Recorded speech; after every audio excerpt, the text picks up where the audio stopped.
Hi everyone, welcome back to my YouTube channel. ನಾನು ಇವತ್ತು ಮಾರ್ನಿಂಗ್ಗೆ noodles ಮಾಡೋಣ ಅಂತ ಹೊರಟಿದ್ದೀನಿ. ಅದಕ್ಕೆ ಏನೇನು ಬೇಕು ಐಟಮ್ಸ್ ನೋಡೋಣ ಬನ್ನಿ. ಫಸ್ಟಿಗೆ ನೂಡಲ್ಸ್ ಪ್ಯಾಕೆಟ್ ಬೇಕು, ಆಮೇಲೆ ginger garlic paste, next noodles powder, ಹಾಗೆಯೇ ಗರಂ ಮಸಾಲ ತೊಗೊಂಡಿದ್ದೀನಿ, ಹಾಗೆ ಟರ್ಮರಿಕ್ ಪೌಡರ್, ನೆಕ್ಸ್ಟು ಸಾಲ್ಟ್. ಆಮೇಲೆ ನಾನು ಒಂದು ಬಟ್ಲಾಗಷ್ಟು ಆಯಿಲ್ನ ತೊಗೊಂಡಿದ್ದೀನಿ. 2 ಟೊಮೊಟೊ ಕಟ್ ಮಾಡಿದ್ದೀನಿ, ಹಾಗೆ 2 ಆನಿಯನ್ ಕಟ್ ಮಾಡಿದ್ದೀನಿ. ವೆಜಿಟೇಬಲ್ಸ್ ಬಂದ್ಬಿಟ್ಟು ಕ್ಯಾಪ್ಸಿಕಮು, ಹಾಗೆ ಕ್ಯಾರೆಟ್, ಬೀನ್ಸು, ಪೊಟ್ಯಾಟೋನ ತೊಗೊಂಡಿದ್ದೀನಿ.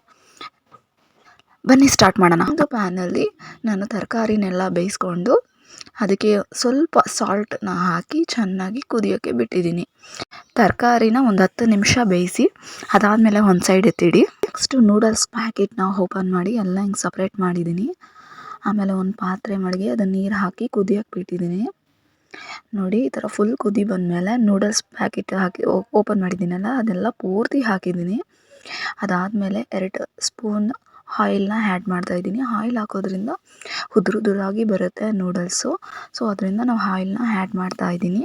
10 ನಿಮಿಷ ಬೆಂದ ನಂತರ ನೋಡಿ ಅದನ್ನ ನಾನು ಸೋರು ಹಾಕ್ಕೊಂಡಿದ್ದೀನಿ. ನೆಕ್ಸ್ಟ್ ಒಂದು ಪಾತ್ರೆ ಮಾಡಿಬಿಟ್ಟು ಅದಕ್ಕೆ ಆಯಿಲ್ ಹಾಕಿ ಒಂದು ಬಟ್ಲ ಆಯಿಲ್ ಹಾಕ್ಕೊಂಡಿದ್ದೀನಿ. ನೋಡಿ, ಎಣ್ಣೆ ಕಾದಿದೆ. ನಾನು ಆನಿಯನ್ ಆ್ಯಡ್ ಮಾಡಿ ಅದನ್ನು ನಾನು ಚೆನ್ನಾಗಿ ಫ್ರೈ ಮಾಡ್ತಾಯಿದ್ದೀನಿ. ನೆಕ್ಸ್ಟ್ ಅದು ಫ್ರೈ ಆದಮೇಲೆ ನಾನು ಟೊಮೆಟೊನ ಆ್ಯಡ್ ಮಾಡ್ತಾಯಿದ್ದೀನಿ. ತಿರ್ಗಾ ನೆಕ್ಸ್ಟು ಚೆನ್ನಾಗಿ ನಾನು ಮಿಕ್ಸ್ ಮಾಡ್ಕೊತಾ ಇದ್ದೀನಿ. ನೋಡ್ತಾ ಇದ್ದೀರಲ್ಲ, ಚೆನ್ನಾಗಿ ಮಿಕ್ಸ್ ಆದಮೇಲೆ ನಾನು ಬೇಯಿಸಿಕೊಂಡಂಥ ತರಕಾರಿಗಳನ್ನೆಲ್ಲ ಆ್ಯಡ್ ಮಾಡ್ತಾಯಿದ್ದೀನಿ. ಅದಾದಮೇಲೆ ತಿರ್ಗಾ ಮಿಕ್ಸ್ ಮಾಡಿ ಅದಕ್ಕೆ ಟರ್ಮರಿಕ್ ಪೌಡರು, ಗರಂ ಮಸಾಲ ಹಾಕಿ ಚೆನ್ನಾಗಿ ಮಿಕ್ಸ್ ಮಾಡ್ಕೊತಾ ಇದ್ದೀನಿ.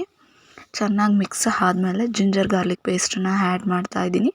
ಅದಾದಮೇಲೆ ನೂಡಲ್ಸ್ ಪೌಡ್ರು, ನಾನು 2 ಪ್ಯಾಕೆಟ್ ನೂಡಲ್ಸ್ ಪೌಡ್ರ್ ತೊಗೊಂಡಿದ್ದೀನಿ. ಅದು ಪೂರ್ತಿ ಹಾಕಿ ನಿಮಗೆ ಎಷ್ಟು ರುಚಿಗೆ ತಕ್ಕಷ್ಟು ಉಪ್ಪು ಅದು ನೋಡಿ ಹಾಕಿ ಏನು ಬೇಯಿಸ್ಕೊಂಡಿದ್ದೀನಿ ಆ ನೂಡಲ್ಸ್ನ ಆ್ಯಡ್ ಮಾಡಿ ಚೆನ್ನಾಗಿ ಮಿಕ್ಸ್ ಮಾಡ್ತೀನಿ. ಎಲ್ಲ ಚೆನ್ನಾಗಿ ಮಿಕ್ಸ್ ಮಾಡಬೇಕು. ಏನೇನು ಸ್ಪೈಸಸ್ ಇದೆ ಅದೆಲ್ಲ ನೂಡಲ್ಸ್ಗೆ ಅಡ್ಜಸ್ಟ್ ಆಗಬೇಕು. ನೋಡಿ, ಎಲ್ಲ ಮಿಕ್ಸ್ ಮಾಡಿ ಒಲೆ ಮೇಲೆ ಒಂದು 5 ಮಿನಿಟ್ಸ್ ಇಟ್ಟು ಆಫ್ ಮಾಡಿದ್ರೆ ನೋಡಿ ಒಳ್ಳೆ ಸ್ಪೈಸಿ ನೂಡಲ್ಸ್ ರೆಡಿ.